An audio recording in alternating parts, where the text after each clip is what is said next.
Washington is behind the eight ball a bit, as though Jaden Daniels is great to the tune of arguably being the best rookie quarterback of all time, he still ranks for me as a tier 2 of 5 quarterbacks, where he ranks as number 5.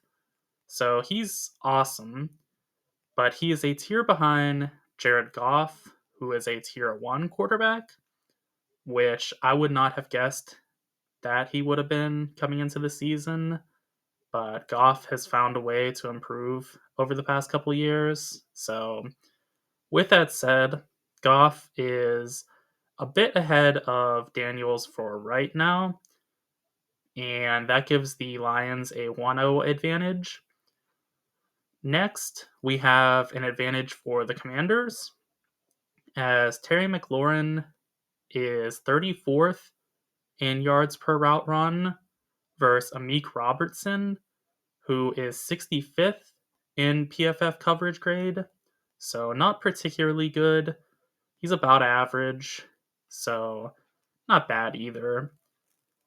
Robertson is probably a little bit better than that number suggests, though, because he plays an absurdly high 51% of his coverage snaps in man coverage, which is roughly double the average, as 26% is average.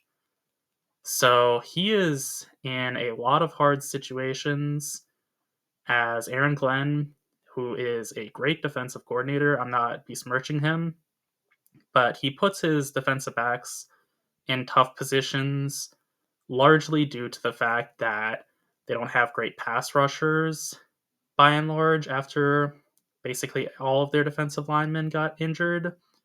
So, all of that is to say that Robertson is not great in man coverage, as he has a 64 grade, but he's pretty good.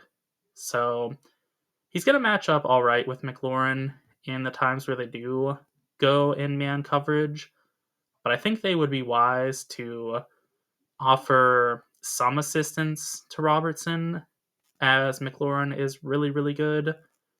So that's an advantage for the Commanders. That takes us to 1-1.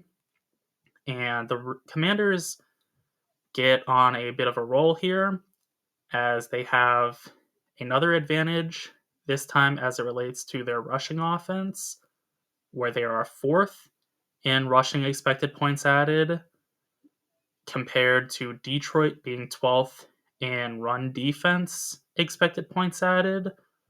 So the Commanders are actually up 2-1 in the advantages. They don't get another one with the defensive category here, though, as Dorrance Armstrong is just 46th in pressures amongst all players. He is going against a really good left tackle in Taylor Decker, who is one of the more underrated players in the league, I would say. The Lions are regarded as having a great offensive line, but I think Taylor Decker is going to be the fourth guy you think of when you think of their offensive line, because Penei Sewell, Kevin Zeitler, that is the best right side in the NFL for an offensive line. Frank Ragnow is a premier center, maybe the second best center, arguably the best as well. He is fantastic. So they have a lot of talent there, but Taylor Decker is also really, really good and would be the best offensive lineman on a lot of teams. So he's enough to neutralize Dorrance Armstrong. So that doesn't give the Commanders an advantage, taking them, or leaving them rather, at 2-1 for their advantage. Shifting to the Lions' perspective now, if you're enjoying this video, please be sure to like and subscribe, as both make massive differences. And with that said, the Lions get another advantage here, taking them to 2-2, as Amon-Ra St. Brown is 13th in yards per route run versus Noah Igbenogany, who is 93rd in PFF coverage grade. He is nowhere near the extent of Amik Robertson, but Igbenogany plays a lot of man coverage as well, playing 39% of his pass coverage snaps in man coverage, which is 13%, or 13 percentage points rather, above average. So he's playing a lot of man coverage as well. So he's going to be a little bit better than that 93rd ranking would be. With that said, he's not doing it quite as much as Robertson is, so it wouldn't bring him down quite as much in his total coverage grade. The next matchup is with another great Lions receiver in Jamison Williams, who is 28th in yards per route run, so very, very good statistically as well.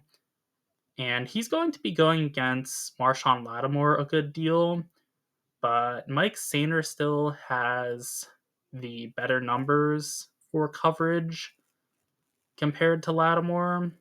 On a holistic sense, Lattimore has the better man coverage numbers, so it's kind of hard to figure out which one you should factor in as his coverage matchup. But I decided with Sainer still just because he was a little bit better in the general coverage. Sainer still is 58th in PFF coverage grade, so he's pretty solid in that regard. He plays a good deal of man coverage also. He plays 36% of his snaps, so 10 percentage points higher than average in man. And he has a good, not great, but good man coverage grade of 59 per PFF. So he's a solid corner all around. Lattimore is a bit better in man coverage. As I mentioned, I believe he has a 70 or so grade in man coverage. Maybe it was 77. It was definitely in the 70s, I can tell you that much, which doesn't narrow it down a whole lot because 70 is just good and then like 79 is elite. But I believe it was 77. So they have some pretty good corners to match up with Williams on the outside. It's just Igbenogany is not much of a nickel presence, so that is a little bit problematic. With that said, the advantage still goes to the Lions here, as Williams is better than Sainer still and Lattimore. So that takes us to 3 advantages for the Lions and 2 for the Commanders. And next we have the rushing offense of the Lions versus the run defense, if you can call it that, for the Commanders. The Lions are 5th in rushing expected points added, so they are really sound. As you could probably imagine with me mentioning before, their entire right side of their offensive line is great, and they have a good center. They also have a pretty good run blocking left guard, so it's just continual talent for them.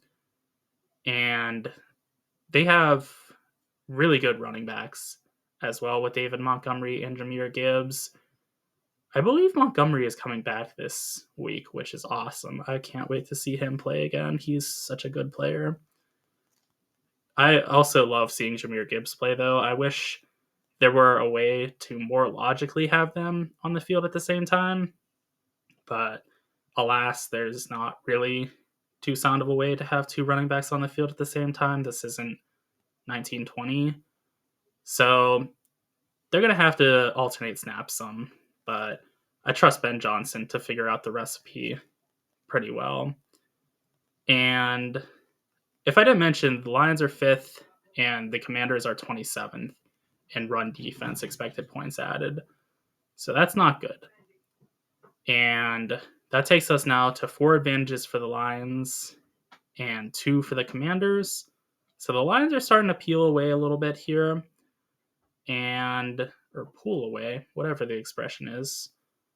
The next advantage, or matchup rather, is between Za'Darius Smith and Brandon Kollmann, with Za'Darius Smith being an underrated edge rusher. I maintain that.